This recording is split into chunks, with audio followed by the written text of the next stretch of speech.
Éminence, Excellence, bien chers amis,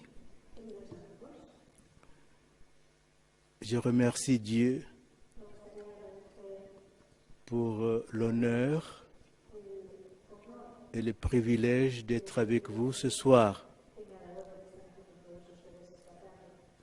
pour vous parler de la famille face à l'idéologie du genre. Le cardinal Carlos Caffarra, archevêque émérite de Bologne, premier président de l'Institut d'études Jean-Paul II sur le mariage et la famille, a déclaré ceci au cours d'un entretien qui date déjà du 16 février 2008. Lorsque je fus nommé par le Saint-Père premier président de l'Institut Jean-Paul II d'études sur le mariage et la famille, j'ai reçu une lettre de sœur Lucie de Fatima que l'on peut retrouver dans les archives de l'Institut. Celle-ci me disait sans ambiguïté ceci: la bataille finale entre le Seigneur et le règne de Satan concernera le mariage et la famille. Toutefois, ajoutait-elle, n'ayez aucune crainte, car tous ceux qui agissent en faveur de la sainteté du mariage et de la famille rencontreront toujours des oppositions. On les combattra avec tous les moyens possibles parce que cet enjeu est décisif. Toutefois, Notre-Dame a déjà écrasé la tête de Satan. De son côté, à la suite de son voyage apostolique à Fatima, le pape Benoît XVI, dans un entretien du 11 mai 2010, n'a pas craint d'affirmer que nous avons toujours su cela, Siempre hemos sabido même esto, si de nos jours, aunque cela actualmente se manifieste esto se sous manifieste nos yeux d'une ante manière nuestros ojos de una terrifiante. manera terrífica. Les plus grandes persécutions contre l'Église Las mayores persecuciones que se han realizado proviennent contra pas la de ses Iglesia ennemis du no dehors, proceden de sus enemigos exteriores, mais des péchés qui sont commis sino dans de los l'Église pecados cometidos dentro pour de la lesquels Iglesia. celle-ci Por eso la Iglesia a tiene urgemment una besoin necesidad de faire urgente pénitence de pour en realizar être purifié. penitencia para purificarse. Évidemment, ces péchés sont commis Obviamente estos dans pecados se l'Église, cometen dentro sont de la Iglesia le silence, y son el la silencio, compromission el compromiso o la aceptación y d'un por certain nombre tanto de clercs qui craignent de témoigner en faveur de la vérité la sur le desidia mariage de et la famille. aquellos que no luchan contra estas teorías de género. Les familles chrétiennes Las subissent familias cristianas quotidiennement sufren des todos los attaques días dans le ataques monde entier. en todo el mundo. Comme nous allons le voir, Como vamos a ver, l'idéologie du genre la ideología est del soutenue, género promue la et pratiquée apoyan, promueven y l'Organisation practican mondiale de la la Organización Santé, Mundial de la Salud, qui dépend que des depende Nations Unies de la Organización de las et Naciones par de Unidas nombreuses institutions y d'éducation numerosas et de instituciones santé educativas y qui ont leur sanitarias siège que tienen su dans sede les États occidentaux, en los estados occidentales, Amérique du Nord, en Norteamérica, Europe occidentale, Europa Occidental, Australie Australia et Nouvelle-Zélande. y Nueva Zelanda. Tout pays qui refuse d'adhérer à Todos los cette países idéologie que rechazan adherirse a esta est ideología généralement sanctionné. generalmente son sancionados. Par exemple, Por ejemplo, les États me estoy faibles et refiriendo a los pauvres estados débiles son y pobres pénalisés que son au penalizados niveau des aides de développement. en la recepción de las ayudas al Celles-ci desarrollo. sont donc ya que conditionnées estas ayudas al desarrollo están condicionadas a la aceptación por parte de estos países de esta ideología de género.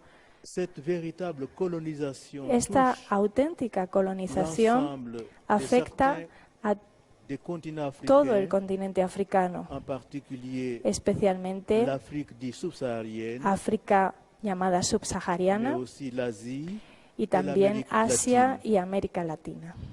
Le pape François, El Papa lors Francisco, de son voyage apostolique à Manila, durante su viaje apostólico a Manila, n'a pas hésité à dénoncer no dudó avec en vigueur denunciar con fuerza y vigor une colonisation lo que él llamaba una idéologique colonización contra la ideológica contra la familia, qui cherche à que détruire trata de destruirla, en s'introduisant et introduciéndose en se diffusant dans y les sociétés, les difundiéndose cultures en des las pays sociedades y en las voie de culturas de développement. los países que están en vías de desarrollo.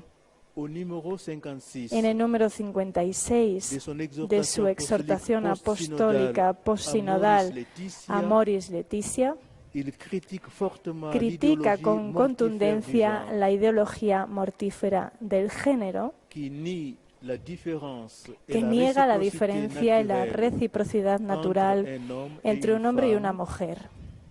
Elle laisse envisager Deja une société entrever sans una différence de sociedad sexe sin diferencia de sexo et sape la base y socava anthropologique la de base la antropológica de la familia. Cette idéologie induit Esta ideología des projets provoca éducatifs la existencia de proyectos y de educativos y orientación orientaciones legislativas qui encouragent que une fomentan identité la personnelle creación de una identidad et une personal identité affective y una identidad radicalement afectiva coupée de la diversité biologique entre cortadas masculin et féminin. radicalmente de la diversidad biológica que existe entre el masculino y el femenino. Le cardinal Arinze, El cardenal Francis Arinze en commentant ces paroles du pape comentaba François, estas palabras del Papa Francisco a dit que les y dijo lo médias siguiente: ont los pris medios de l'habitude comunicación de tienen la défigurer, costumbre de desfigurar, de séculariser secularizar et même de e commercialiser incluso le mariage et comercializar la famille. el matrimonio y la familia. Cela est très évident Esto resulta dans muy les evidente programmes en empreints aquellos programas que d'érotisme et de están llenos de pornographie, erotismo y pornografía, qui s'adressent aussi aux enfants. que además están destinados también a los niños. Dans de nombreux pays occidentaux, En muchos países occidentales, depuis le jardin d'enfants, desde la educación les enfants infantil, sont rééduqués los niños reciben una C'est-à-dire reeducación, qu'on es decir, manipule se les manipula et polluent y leur se conscience contamina su avec conciencia l'idéologie con du la genre. ideología del género.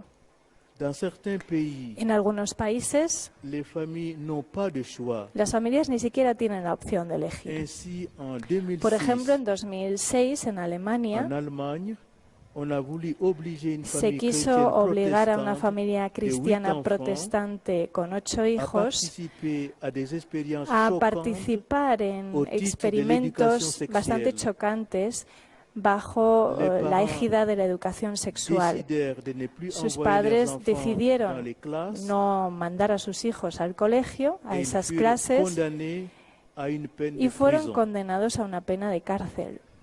Moi-même, Yo mismo, dans le livre Dieu en ou mi rien, libro titulado Dios o nada, j'ai dénoncé avec vigueur he denunciado con contundencia la teoría del género comme une attaque frontale como un ataque frontal contra la familia et sa volonté y de su la voluntad détruire, de destruirla, en insistant sur son insistiendo aspect en su particulièrement aspecto délétère, especialmente pour les pays deletéreo para africains los países qui africanos, sont soumis que están à un nouveau sometidos a colonialisme un nuevo de la colonialismo part des por pays parte de los occidentaux, países ou occidentales, directement o ou directamente encore par les biais o des bien organisations a través de internationales organizaciones que ces internacionales États dominent que están sans totalmente partage dominadas por estos et aussi países sans vergogne. sin vergüenza ninguna. Quelle est la genèse ¿Cuál de es la l'idéologie du génesis genre? de la ideología del género? Le genre, El género, gender en anglais, lo que se dice gender en est inglés, né dans le milieu des sciences tiene su humaines origen en el campo de las ciencias de humanas, de las inspiración humanidades, de inspiración freudiana. Il est apparu Fue en un término acuñado en 1955 1955 en Estados Unidos. avec John Money, John Money, Pierre psiquiatra de Harvard, se enfrentaba a casos de hermafrodismo e introdujo el concepto de función de género, gender role en inglés, que definió de la manera siguiente. Género son todas las cosas que dice o hace una persona para mostrarse como poseedor de un estado, de un estatus de hombre o de mujer. Si nos atenemos a esta definición, esta nueva noción de función social como fuente de la identidad sexual, contenía el germen de todo proyecto ideológico del género, como hemos visto que se desplegó o que se desarrolló en las siguientes décadas. 35 años después, ya en los años 90 del pasado siglo, Judith Butler, líder de la revolución del género, declara que las palabras sexo y género no son sustantivos, sino verbos.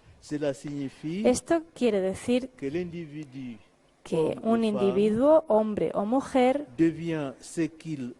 se convierte en aquello que decide decir y hacer.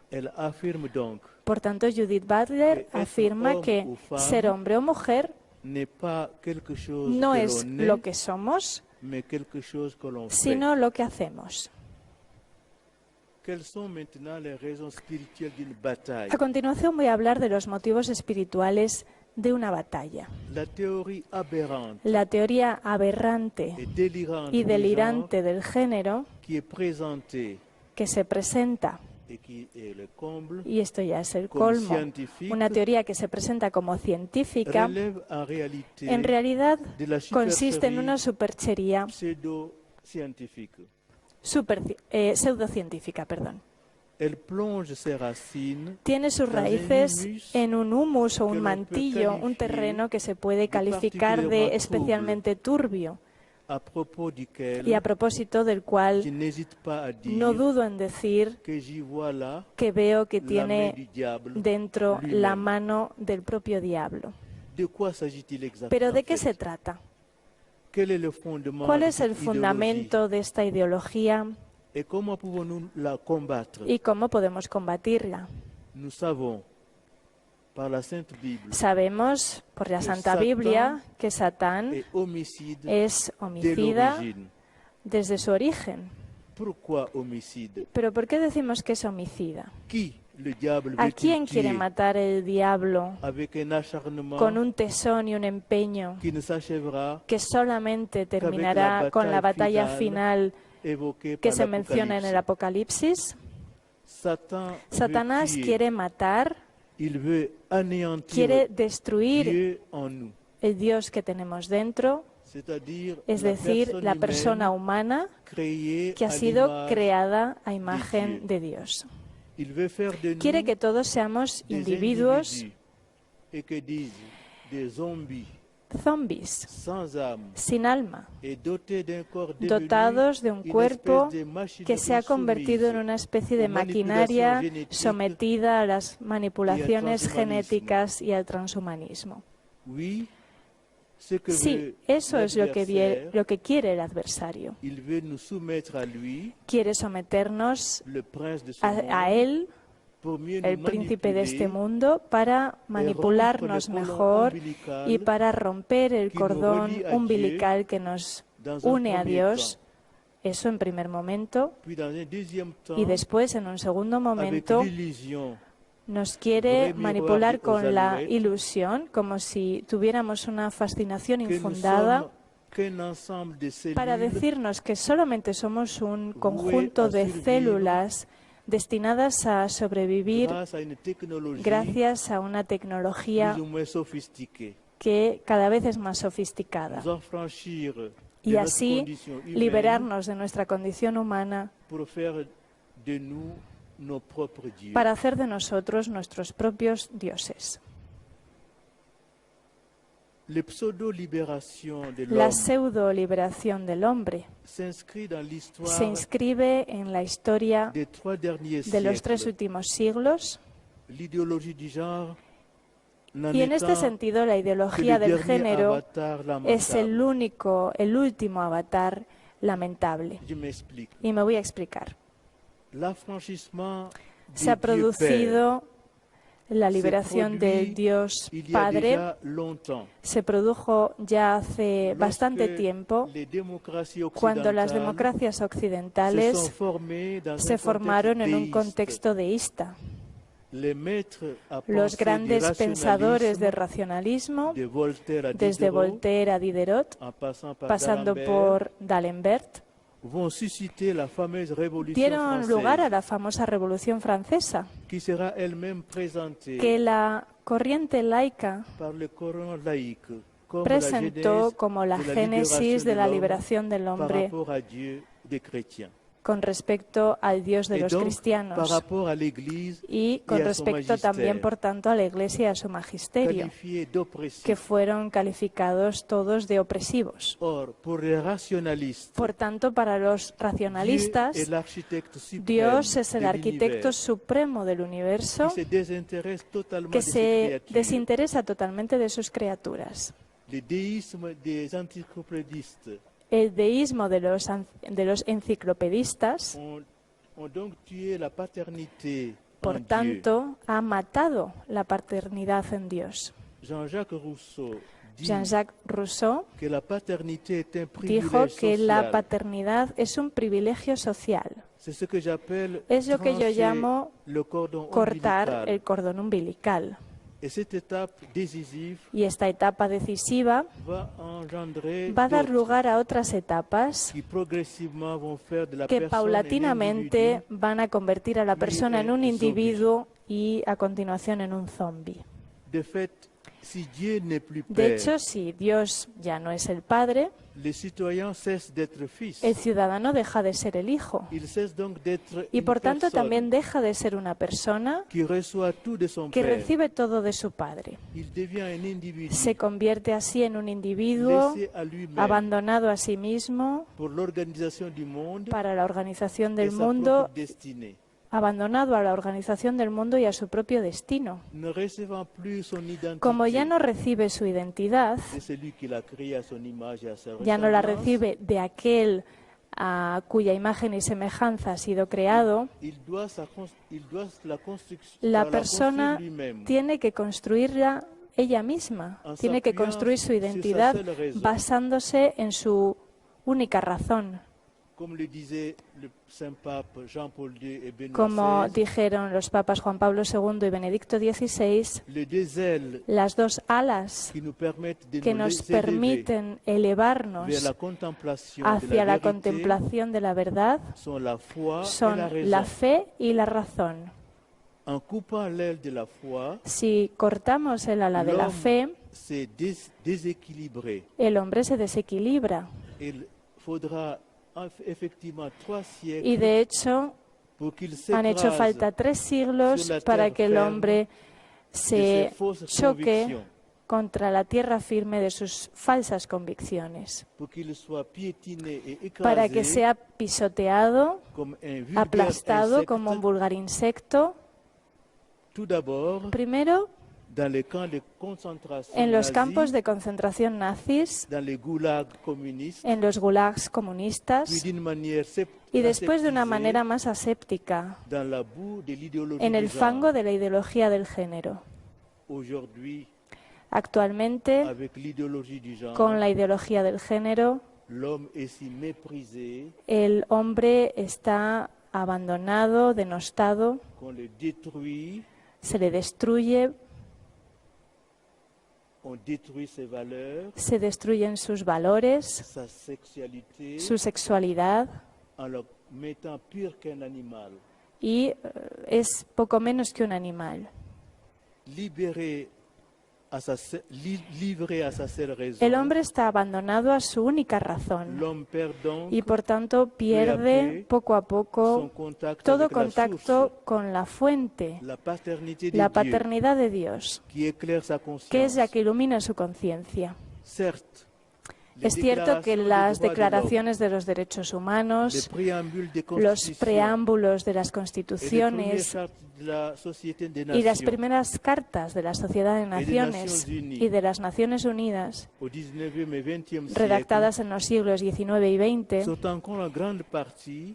son aún en gran medida el reflejo de las normas de derecho natural. Pero el derecho positivo, que actualmente reina sin ningún compromiso, sin ambajes, se aleja poco a poco y obliga a los legisladores a callarse en el mejor de los casos o a renunciar a sus opiniones incluso en el peor de los casos.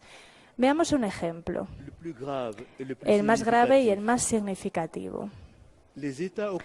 Los estados occidentales,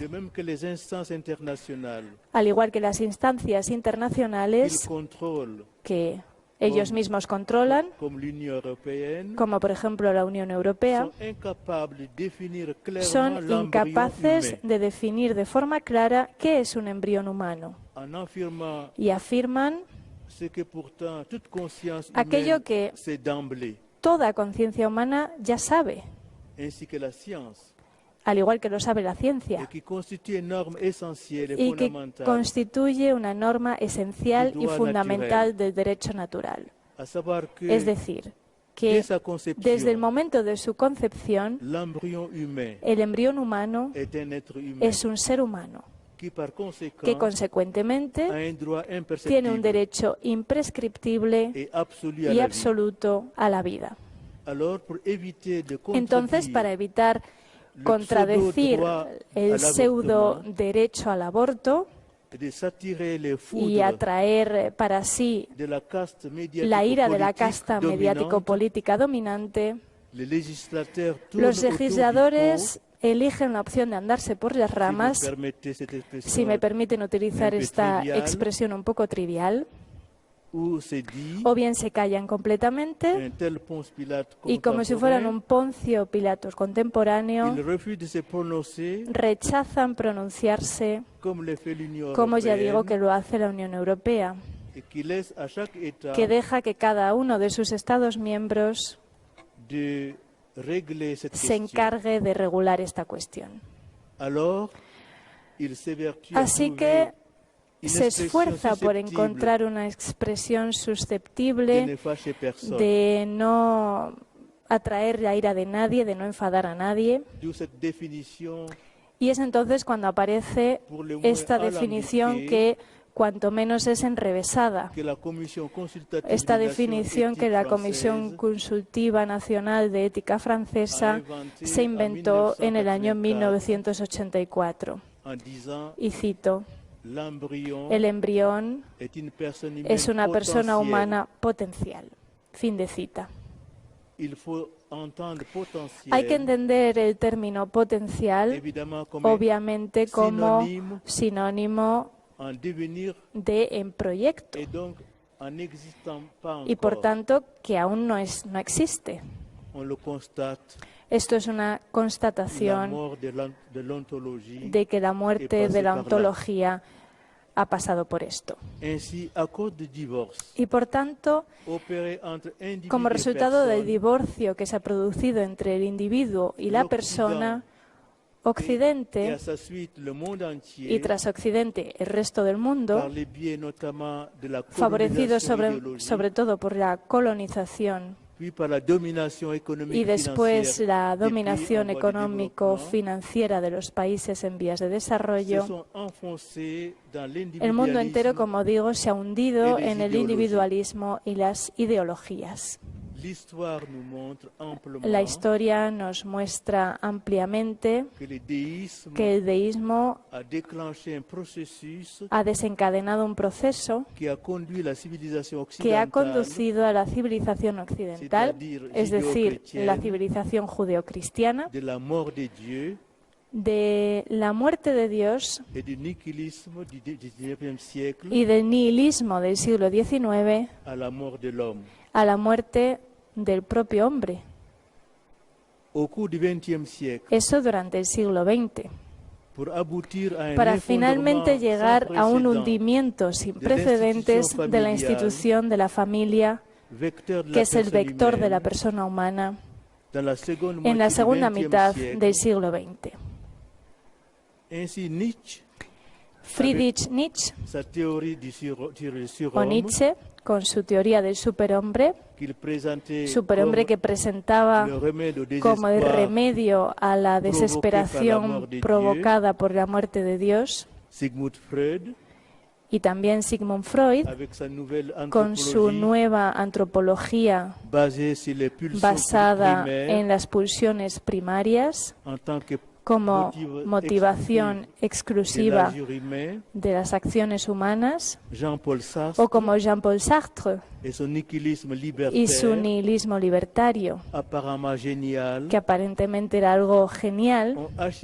Estos tres pensadores han terminado de inocular en la conciencia colectiva y por tanto también en la individual la idea de que la liberación del individuo pasa por el asesinato del padre.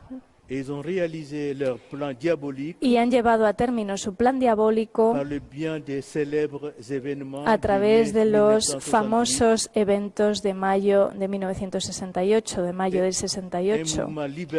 Un movimiento libertario cuyas ideas se propagaron más allá del telón de acero a partir de la caída del muro de Berlín en 1989. A continuación del asesinato del padre, pasamos al asesinato de la madre, con el feminismo radical que enfrenta los derechos de la mujer, su libertad y su igualdad, por una parte, con la identidad femenina que se encuentra en el marco de la complementariedad de los sexos y, por tanto, con la maternidad. Margaret Sanger, que fue la fundadora de la planificación familiar internacional y figura prominente del feminismo occidental, de hecho, quería el acceso libre y gratuito a los anticonceptivos para liberar a la mujer de la esclavitud de la reproducción. De esta manera hemos asfixiado el sentido de la feminidad y de la maternidad en el seno de la cultura occidental. Porque sabemos perfectamente que entre la contracepción y el aborto legalizado y además pagado con fondos públicos, no había más que un solo paso. Y este paso los legisladores se apresuraron a franquearlo entre las décadas de 1970 y 1990. A finales del siglo XX, el padre, la madre, el esposo, el hijo, la hija, todos y cada uno de ellos habían perdido su estatus. Su estatus que, por tanto, se les debía, que sin embargo se les debía en una sociedad digna de tal nombre. La familia estaba quebrantada en sus cimientos. Actualmente, la familia incluso se ha convertido en un concepto abstracto e inestable, sometido a interpretaciones diversas y contradictorias. De ahí procede el malestar que sienten los legisladores cuando tienen ante sí la tarea de definirla. Y de ahí procede también esta reciente decisión tomada por el gobierno francés de sustituir el Ministerio de la Familia por el Ministerio de las Familias. Según afirma, lo ha hecho para tener en cuenta las diferentes realidades de la sociedad contemporánea, ante la indiferencia casi generalizada de la opinión pública y con la aprobación ruidosa y clamorosa del entorno político-mediático dominante. Hay que entender que este largo proceso que se puede calificar de revolucionario, que comenzó con la muerte del Dios Padre en el siglo XVIII y terminó con la muerte del hombre convertido en un simple individuo a finales del siglo XX, este largo proceso conduce directamente a la ideología del género. ¿Pero cómo? Ahora que estamos a principios del siglo XXI, las sociedades occidentales se han convertido en desiertos espirituales y demográficos. Basta con pasearse por las calles de Londres, París, Berlín, Madrid o Roma para darse cuenta de lo que estoy diciendo. Pocos niños, pocos carricoches, pocos carros de bebés y familias reducidas a su mínima expresión. Un hombre y una mujer que a menudo son simplemente compañeros de vida y que cohabitan, que viven juntos durante un tiempo limitado, a veces con uno, dos hijos, siempre y cuando no sustituyan a los hijos por mascotas. Y tenemos también a las parejas homosexuales que están simplemente enredadas, liadas, y que cada vez expresan más su diferencia. Después tenemos también la presencia masiva de una población extranjera que en Europa Occidental sumerge a los pueblos nativos paralizados. Esta población extranjera procede de otros continentes, los continentes del hambre y de la opresión política, con culturas y religiones diferentes. Es en definitiva un laicismo, un relativismo y una indiferencia generalizados y alimentados por ese famoso díptico del Imperio Romano en su máximo apogeo, y al mismo tiempo abocado a la depravación y a un declive inevitable. Panem et circenses, o si prefieren que utilicemos un vocabulario más actual, es la sociedad de los bienes de consumo y del ocio, pero llevado a su máximo exponente, a ultranza. Todo esto en lugar del esfuerzo y del trabajo. Estos ciudadanos individuos que son individualistas se entregan a la soledad en el mejor de los casos y en el peor de ellos al suicidio. Suicidio a veces asistido y legalizado.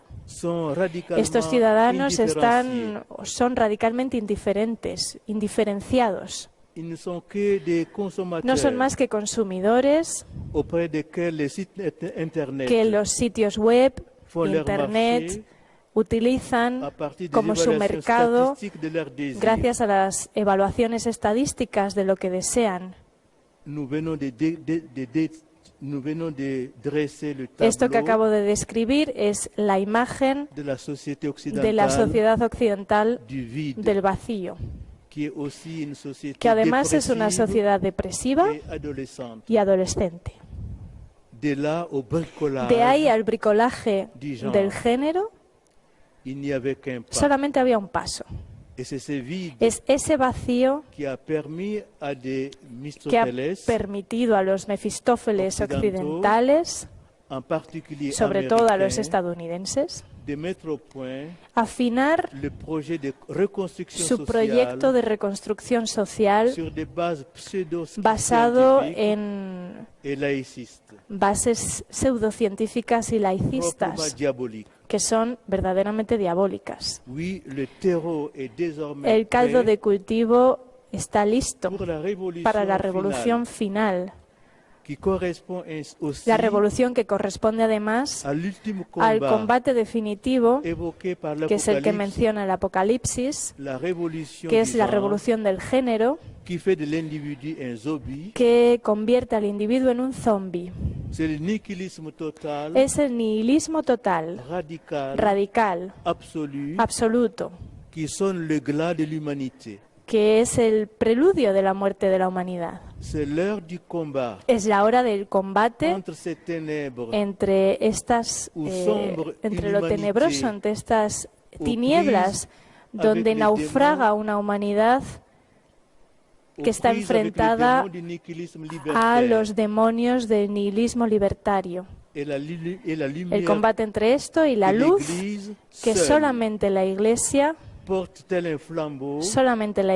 puede aportar, puede llevar, como si fuera una antorcha, que se parece en demasiadas ocasiones a esa pequeña llama de la esperanza que cantaba Charles Péguy hace ya un siglo, y que ninguna tormenta ni borrasca podrá apagar.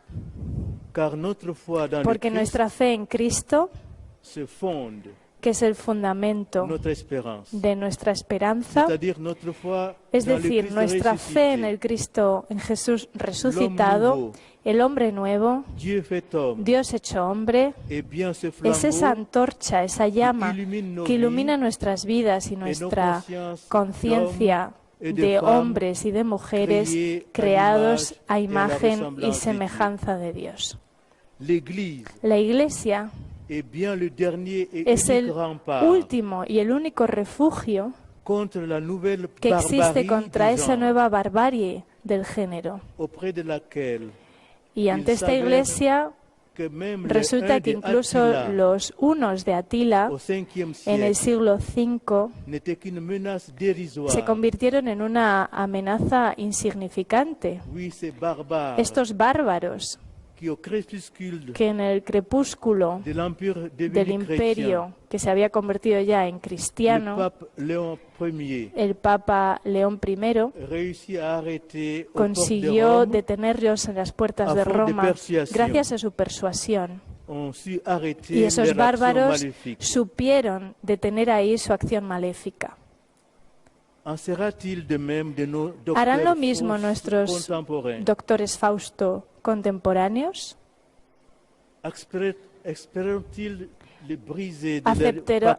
¿Aceptarán romper su pacto diabólico contra o con el adversario, que es el que les dice, como dijo a nuestros primeros padres, vosotros vais a ser como dioses?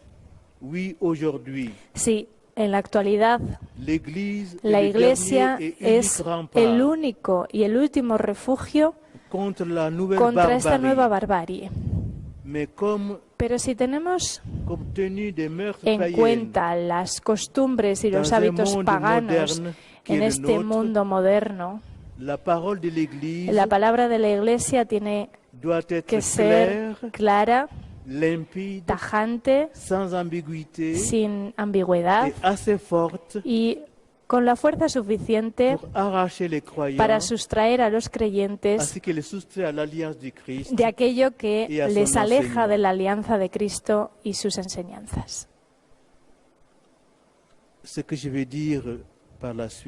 A continuación, voy a hablar de algo que no está en la conferencia que había escrito originalmente. Pero quiero decirlo porque hay algo que me parece triste. Los países occidentales han decidido secularizar oponerse frontalmente y radicalmente a Dios, dictando leyes que destruyen todo lo que ha dicho Dios sobre la familia y sobre el matrimonio. Hay una voluntad y medios financieros y técnicos y mediáticos, no solamente para romper o destruir, sino también y sobre todo, diría yo, para acabar con la noción del matrimonio, para desestructurar y desnaturalizar lo que es la célula de la familia. Por desgracia, sobre todo en los países más opulentos, pero en todas partes, están deseosos de modificar la doctrina y la moral cristianas en todo lo que se refiere al matrimonio y otras estructuras regulares. Los guardianes de la fe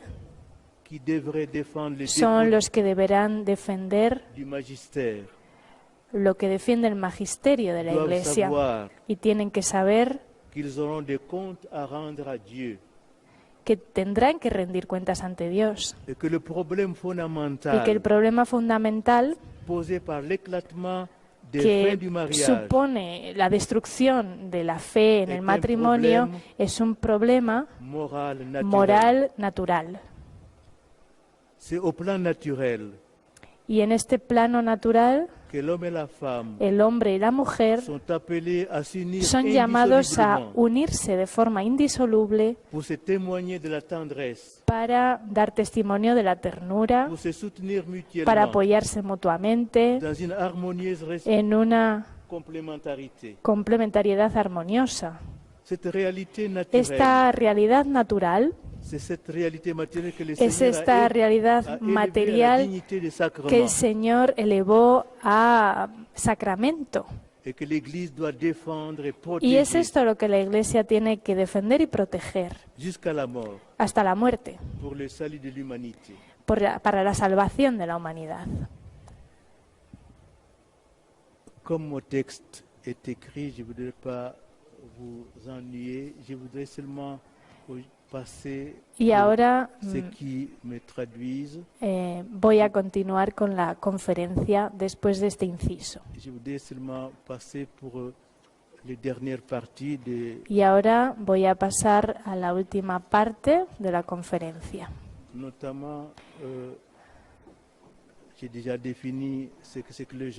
Porque como ya he definido lo que es el género, voy a saltarme esa parte. También voy a saltarme el vocabulario de la deconstrucción. Antes hablábamos del esposo, del marido, de la mujer, de la esposa. Ahora, sin embargo, se habla de compañeros. Antes se hablaba de la maternidad, pero ahora hablamos del derecho de la mujer a disponer de su cuerpo libremente.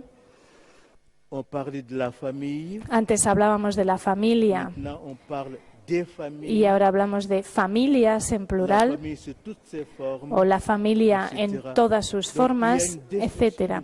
¿Esto qué es? Una destrucción del vocabulario. Y los medios de comunicación de masas nos quieren introducir en este nuevo vocabulario. También me voy a saltar de aparte de la difusión de la ideología del género en los estados, con todos los medios que dichos estados utilizan para ello.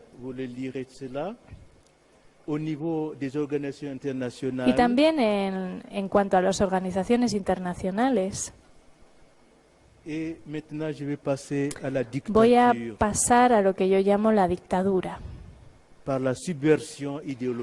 a través de la subversión ideológica y de la sumisión ideológica. Según la ideología del género, La familia se ha convertido en un lugar donde se negocia el poder. Ya no es la célula básica de la sociedad y ni mucho menos es un lugar de amor ni de comunión interpersonal. La familia, decían los teóricos del género, era una fuente de desigualdad. Y por eso hay que cambiar las relaciones de poder entre los hombres y las mujeres, entre los niños y las niñas, y hay que hacerlo desde la enseñanza primaria. Sabemos que en bastantes países occidentales, estos objetivos se han convertido en hechos, en una realidad. Por ejemplo, en Francia existe un programa de enseñanza que se llama el ABC de la igualdad, que fue idea de Najat Vallaud-Belkacem, cuando era ministra de los Derechos de la Mujer,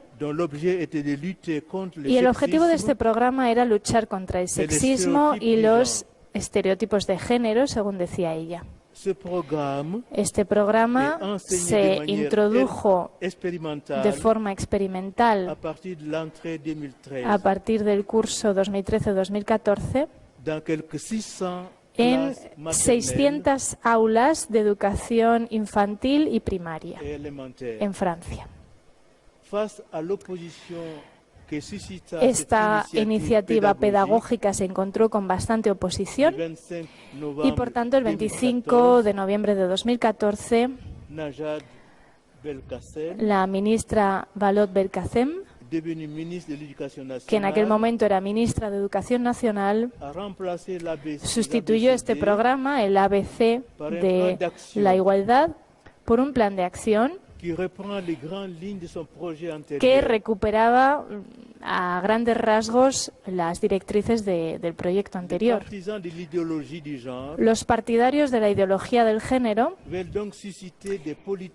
querían crear políticas que debilitaran lo que ellos llaman las estructuras de sometimiento.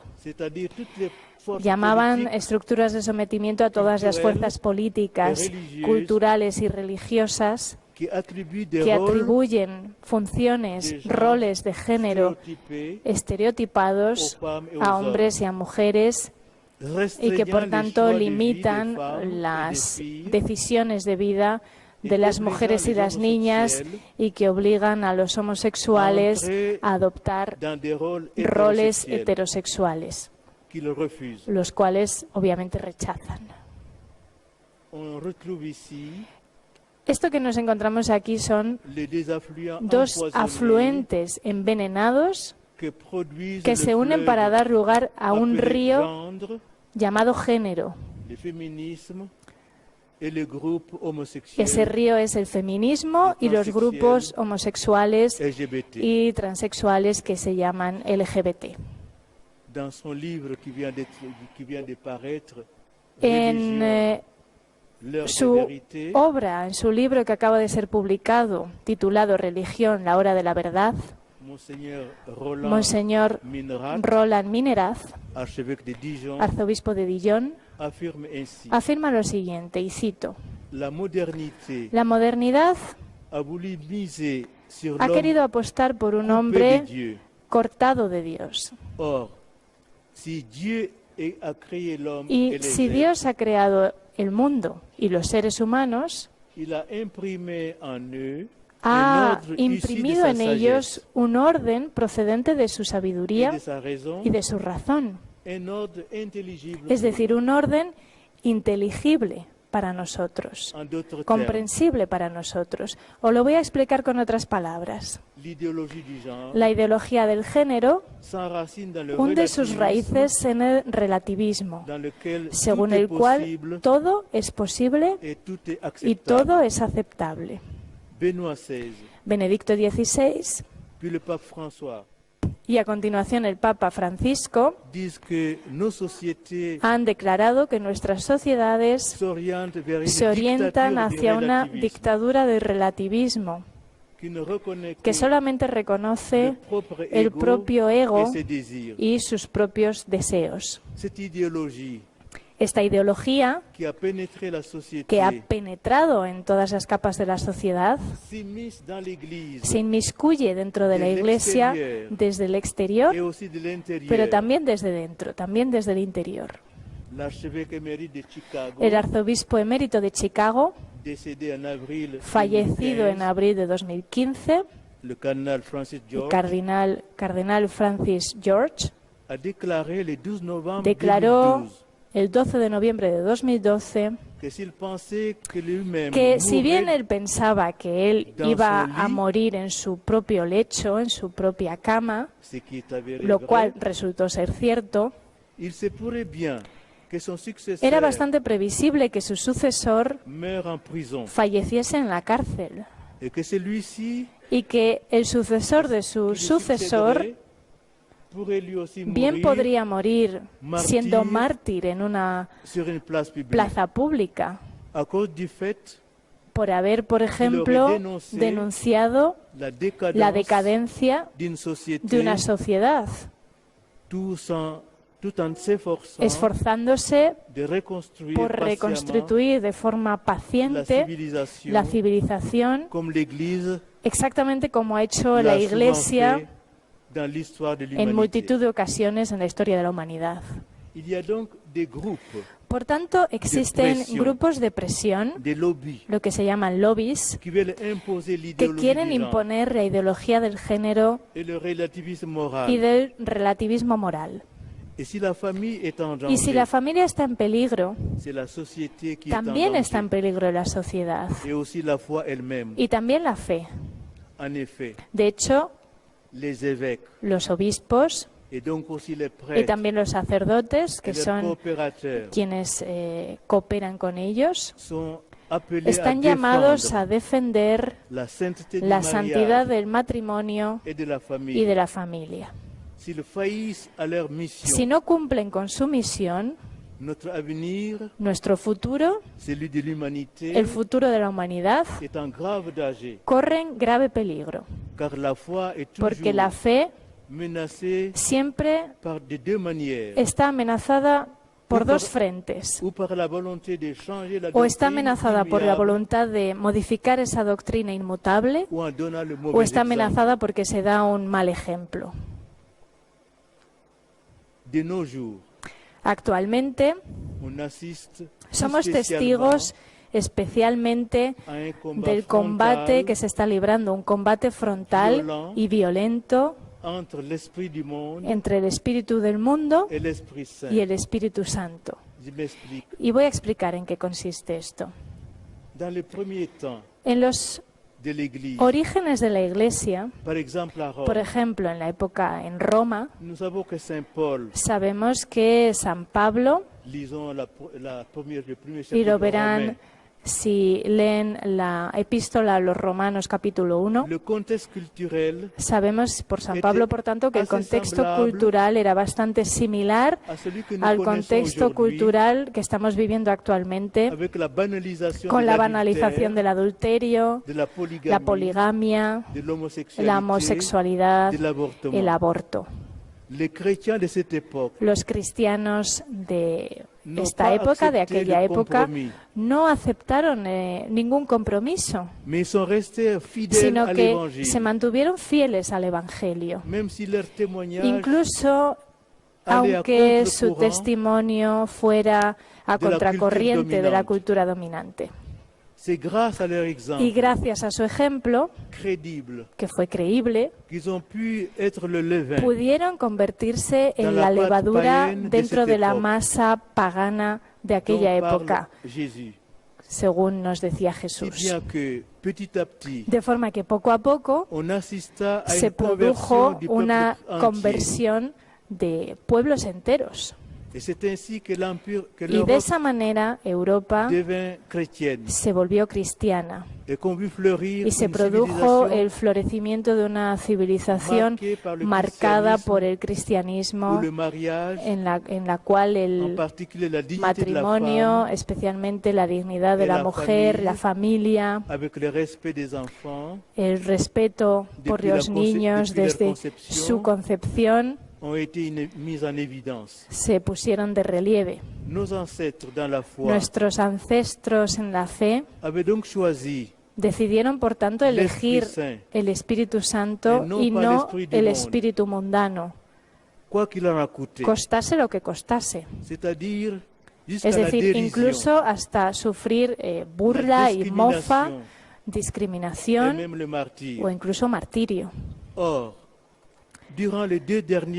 Sin embargo, durante los dos últimos sínodos sobre la familia, celebrados en 2014 y 2015, en un contexto social y cultural, como digo, muy similar al que había en la Roma antigua, por lo menos en Occidente, es decir, caracterizado por la banalización y la legalización del divorcio por consentimiento mutuo,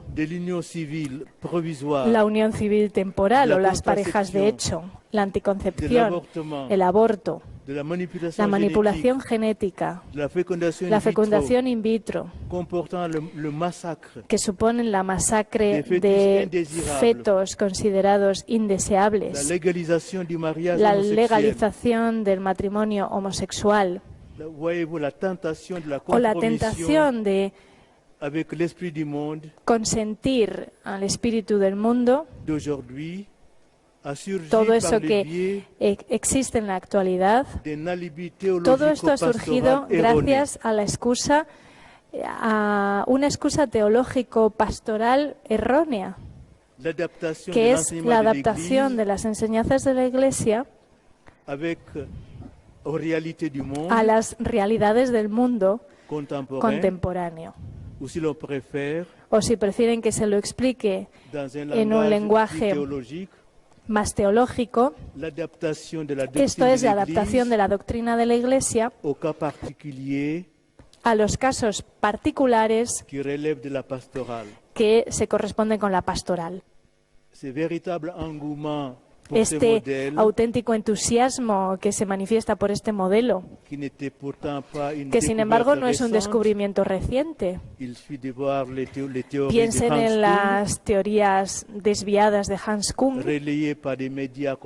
que son favorecidas o comunicadas por los medios de comunicación indulgentes, incluidos medios católicos. Estas teorías, esta adaptación ha ganado bastantes adeptos, entre ellos obispos. Incluso hay un obispo que ha dicho, sin ningún género de duda, sin dudar, ha calificado a este paradigma de fuente de la revelación. Y dicho esto, voy a pasar a la conclusión. Y para ello me gustaría citar un extracto de la Carta a las Familias del Papa San Juan Pablo II, que data del 2 de febrero de 1994.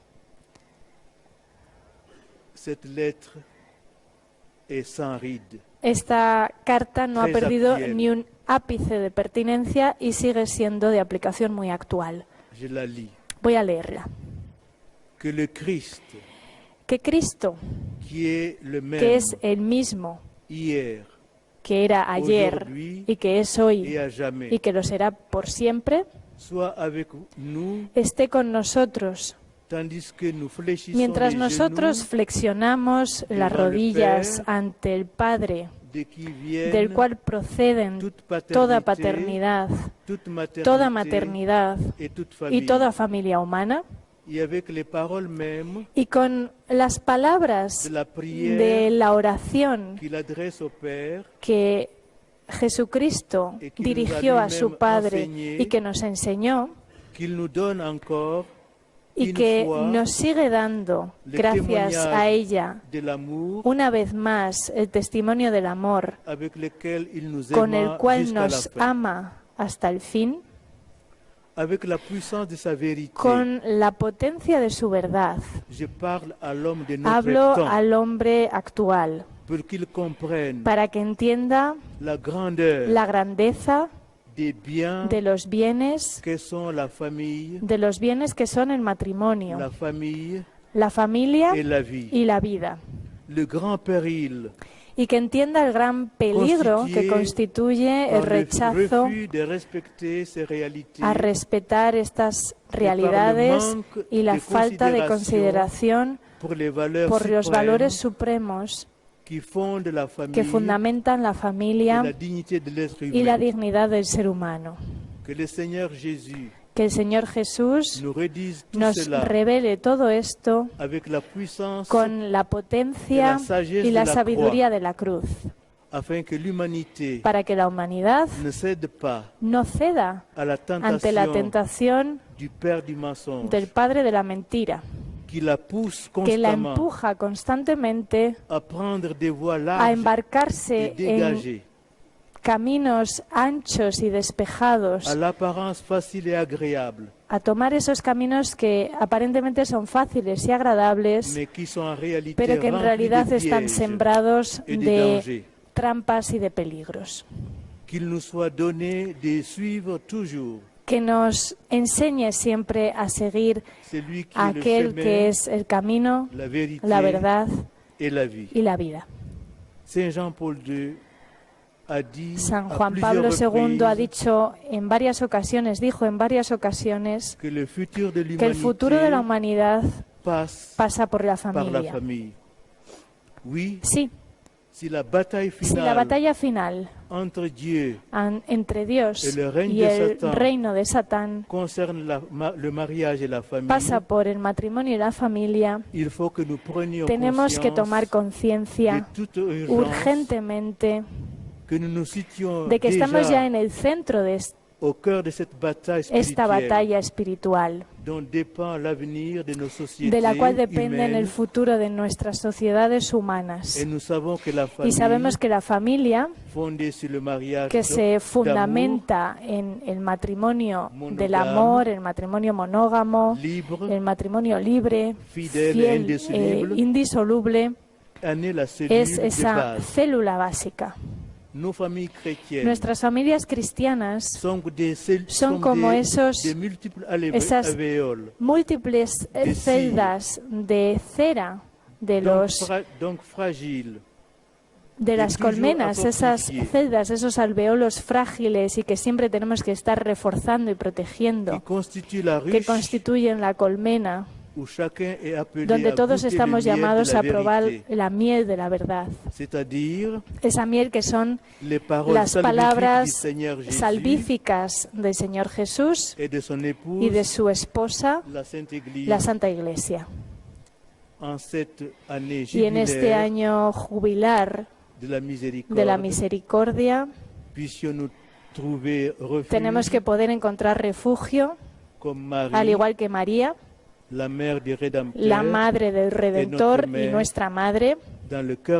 Tenemos que encontrar refugio, como digo, en el corazón de Jesús, en ese sagrado corazón atravesado de amor por nosotros y antes de que sea demasiado tarde.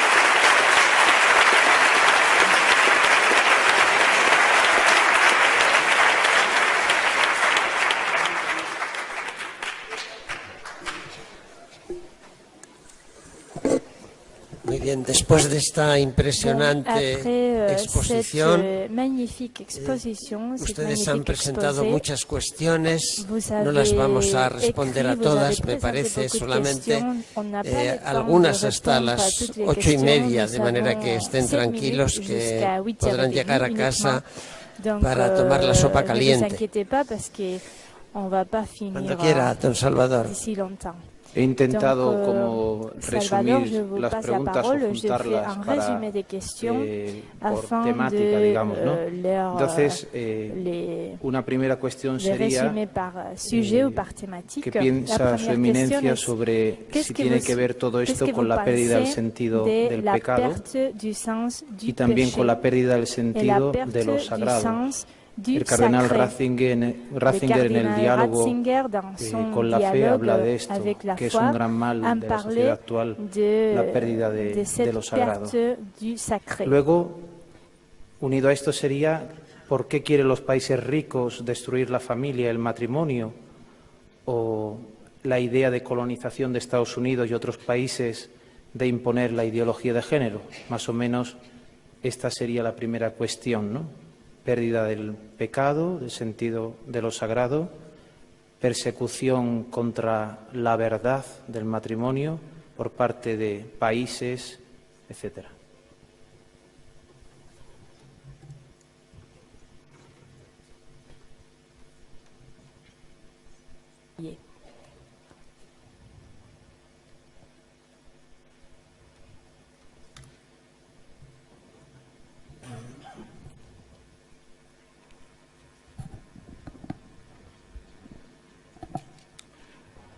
La pérdida del sentido del pecado ya se ha constatado desde Pío XII, se lleva constatando desde los tiempos del Papa Pío XII. Pablo VI retomó la cuestión y actualmente constatamos una pérdida absoluta del sentido del pecado, porque hemos perdido a Dios. Y no hay pecado si no hay una visión clara de la vocación que Dios ha imprimido en nosotros. Dios nos ha hecho a su semejanza, a su imagen, y actualmente incluso, si retomamos la lectura del apóstol Pedro, pero Pedro se inspiró en el libro del Levítico. San Pedro nos recordaba que estamos llamados a hacernos santos porque Dios es santo. Y si no percibimos esa santidad de Dios, tampoco vamos a poder percibir el sentido del pecado. En la actualidad, todo lo que me gusta, todo lo que me va bien, está bien. Y por tanto, la pérdida del pecado procede de la pérdida de Dios. Y por eso, la primera preocupación del Concilio Vaticano II era cómo ayudar a la humanidad a volver a encontrar a Dios. Por eso, el primer texto que publicaron fue la literatura Sacrosanctum Concilium, que dice que Dios, que la liturgia consiste en orar a Dios, en rezar a Dios. Y para reencontrarnos con Dios, vamos a necesitar hacerlo para reencontrar el sentido del pecado. La gran dificultad que existe hoy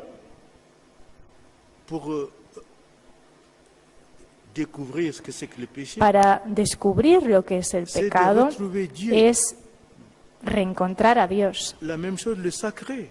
Y pasa lo mismo con lo sagrado, porque ya no hay sacralidad en nuestras celebraciones litúrgicas. Lo sagrado es lo que se reserva a Dios, lo que se consagra a Dios. Pero hemos perdido la percepción de esa consagración, consagración del cuerpo, de la vida. Nosotros somos el templo de Dios y nuestro corazón tiene que estar consagrado a Dios. Aunque no estemos bautizados, pero sobre todo cuando estamos bautizados, nuestro cuerpo es la casa, el templo de Dios. Por tanto, somos un lugar sagrado. Creo que actualmente es importante que la Iglesia ayude al hombre a reencontrar a Dios, a volver a colocarle en ese lugar central, a ver que la conducta actual no corresponde a la vocación que Dios nos había encomendado. Un pecado no es una mancha, es una ruptura relacional entre el yo y el Dios. Es una ruptura de amistad, una ruptura de alianza. Si no entendemos esto, pues no sabemos lo que es el pecado. Voy a repetirlo. Un pecado no es una mancha que tenga. Es algo mucho más profundo. Es algo que hace daño a Dios, pero también me hace daño a mí. No tenemos mucho tiempo para explayarnos en esto, pero pienso que el pecado es una ruptura de relación. Lo que San Juan, decía que era una oposición. Los países ricos quieren destruir la familia, que era el segundo componente de esta pregunta. Esta pregunta es para todos ustedes. Pero creo que puedo decir algo al respecto. Cuando somos ricos, no necesitamos nada, ni a nadie, ni siquiera a Dios. Entonces, al abandonar a Dios, abandonamos también todos los proyectos de Dios para la humanidad, para la familia. Nos creemos dioses nosotros y nos alabamos a nosotros mismos, halagamos nuestros valores. Pero son ustedes los que tienen que reflexionar sobre por qué los países ricos quieren destruir la familia. Incluso aquí, las familias pobres que tienen muchos hijos, las familias pobres tenían muchos hijos porque se consideraba que los hijos eran un don de Dios, una bendición de Dios, pero actualmente los niños son como un obstáculo para nuestra felicidad. Y por tanto, ¿qué hay que hacer con un obstáculo? Eliminarlo en la medida de lo posible. Pero yo creo que no soy el más indicado para responder a esta pregunta. ¿Cuál es la riqueza primordial de todas las sociedades? Es la familia.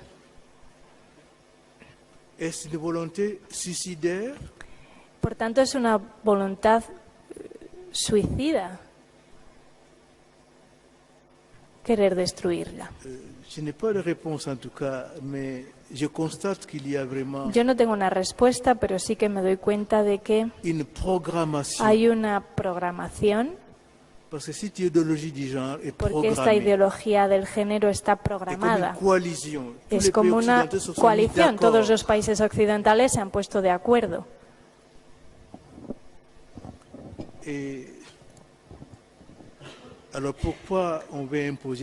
¿Por qué se quiere imponer a todo el mundo? Pues bien, porque actualmente somos como una aldea global, tenemos todos las mismas leyes, los mismos valores, la misma religión y no puede haber distinción entre unos y otros. Vamos todos juntos hacia la muerte o hacia la vida.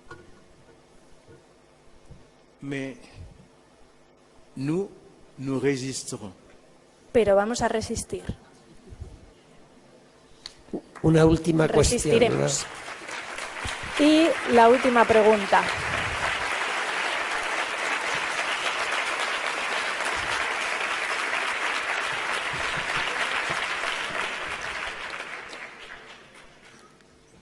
En un último, Eminencia, me han dicho que unifique. Es muy complicado porque las preguntas son muy diversas, pero una cuestión sería la educación, ¿no? ¿Cómo puede la Iglesia educar?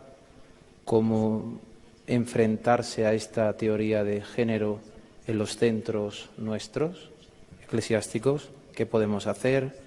¿Qué prioridades? ¿Qué pastoral se puede hacer con las personas relacionadas con este tema? Incluso hablaban de los niños que pertenecen a este tipo de nueva ideología. En esta pastoral, citando al Papa Francisco, cómo tratar a estas personas que el mismo Papa dice heridas, cómo manifestarles la misericordia de Dios, usando la misericordia pero a la vez la verdad, porque hay una queja de que los cristianos, incluso los pastores, o como su eminencia ha dicho, obispos, cardenales, a veces no es que no digan, sino que callan simplemente. ¿Qué hacer ante todo esto?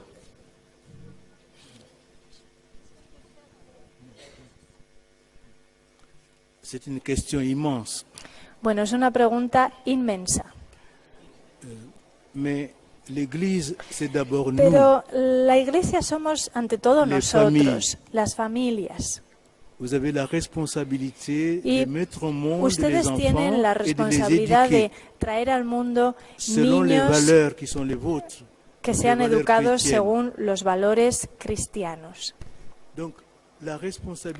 Por tanto, la responsabilidad de lo que hay que hacer para oponerse a esta ideología que nos destruye a todos es que cada familia acepte y asume su responsabilidad.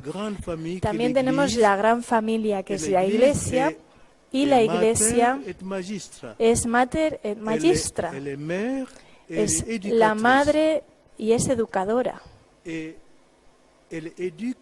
Educa, pero ¿cómo?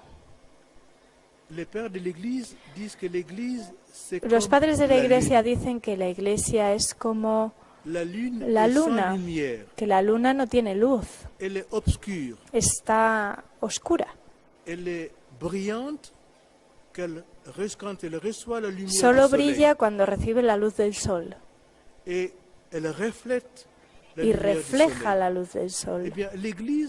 Por tanto, la Iglesia lo que tiene que decir, las enseñanzas que tiene que aportar, no son por iniciativa propia, sino que son enseñanzas que proceden del sol, de Dios, de la revelación.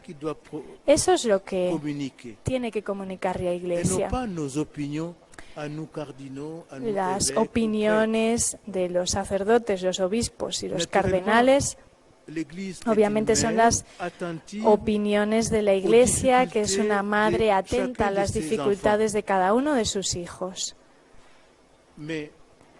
Pero cuidar a un hijo que tiene una herida profunda,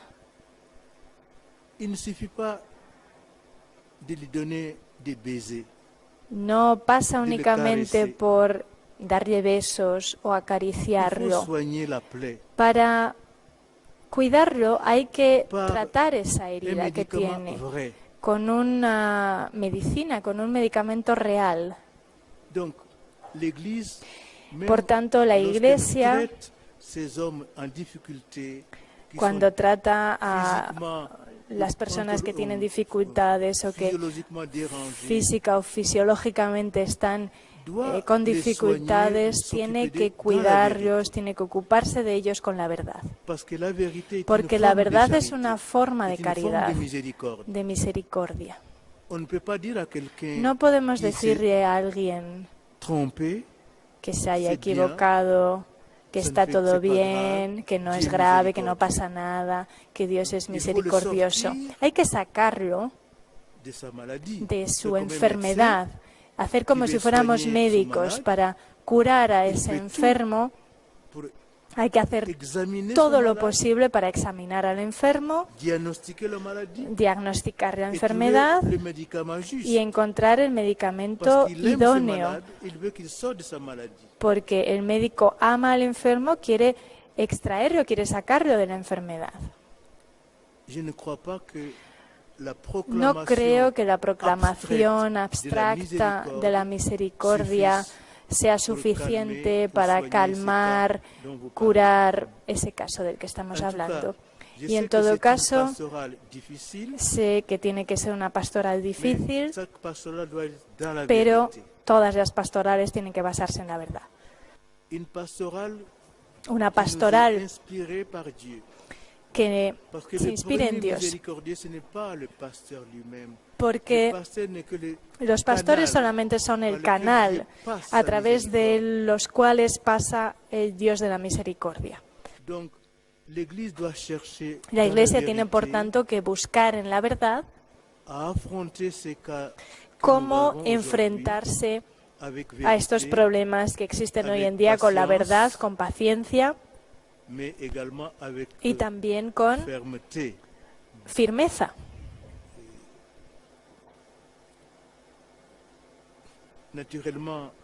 Obviamente,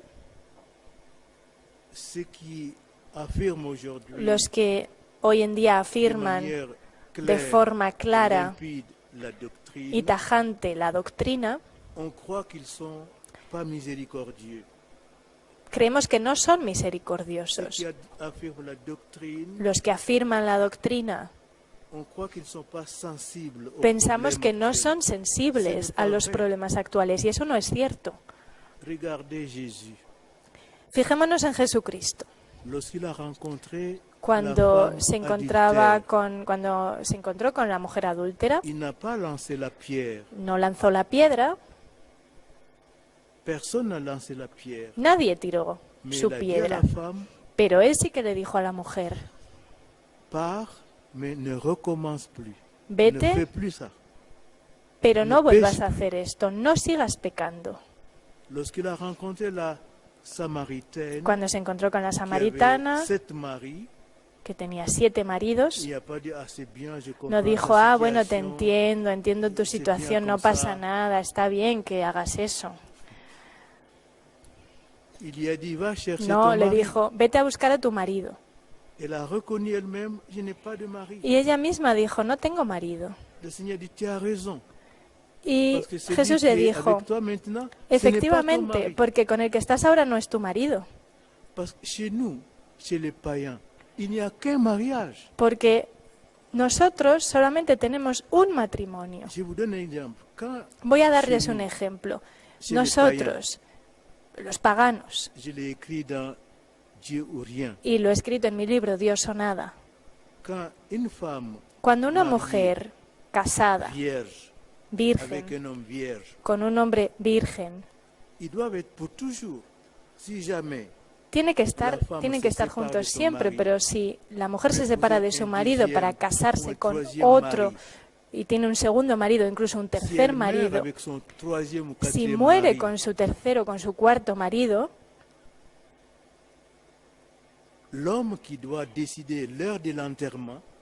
el hombre que tiene que darle, proporcionarle la mortaja es el marido. A la hora de la verdad, cuando va a morir, es el marido real, porque el marido real es solamente el primero. Entonces, nadie más, en el momento del entierro, nadie más debería encargarse del entierro de la mujer salvo su primer marido. Y si no está, si ya ha fallecido su primer marido y la mujer está con su cuarto marido, es ella la que tiene que lavar el cuerpo del marido, porque solamente hay un matrimonio válido, incluso aunque seamos paganos. No hay más que un matrimonio, no puede haber dos matrimonios. Lo único que estoy diciendo es lo que hay en la naturaleza del hombre. Creo que en la actualidad la Iglesia no puede cambiar. Estamos en el tercer milenio. Así que no es la primera vez que la Iglesia es consciente de la misericordia, que las heridas de los pobres y los pecadores están ahí. Es cierto que estamos viviendo una situación un poco especial, incluso diría única. Benedicto XVI dijo que Occidente está atravesando una crisis que jamás se había visto anteriormente en la historia de la humanidad. Una crisis sin precedentes, y lo dijo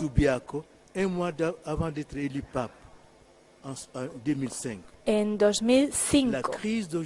La crisis actual de Occidente jamás había existido. Lo dijo un mes antes de convertirse en Papa. Nunca había habido nada como ahora, en que un montón de cosas son legales.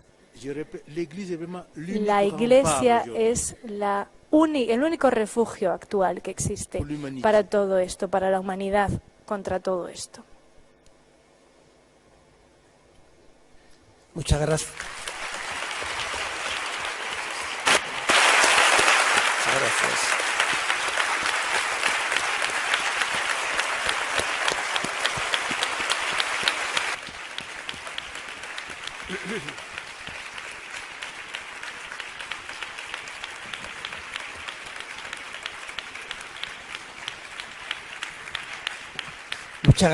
Muchas gracias, señor cardenal, por el estímulo que nos da para luchar por el futuro de la familia, de la sociedad, de la humanidad. También muchas gracias a todos ustedes y en particular al señor cardenal, al arzobispo emérito de Madrid, al señor obispo de San Sebastián y de Ciudad Real que nos acompañan. Muchas gracias. ¿Y a quién? Ciudad Rodrigo, he dicho Ciudad Real. Bueno, más o menos. Que tengan una buena noche todos. Muchas gracias.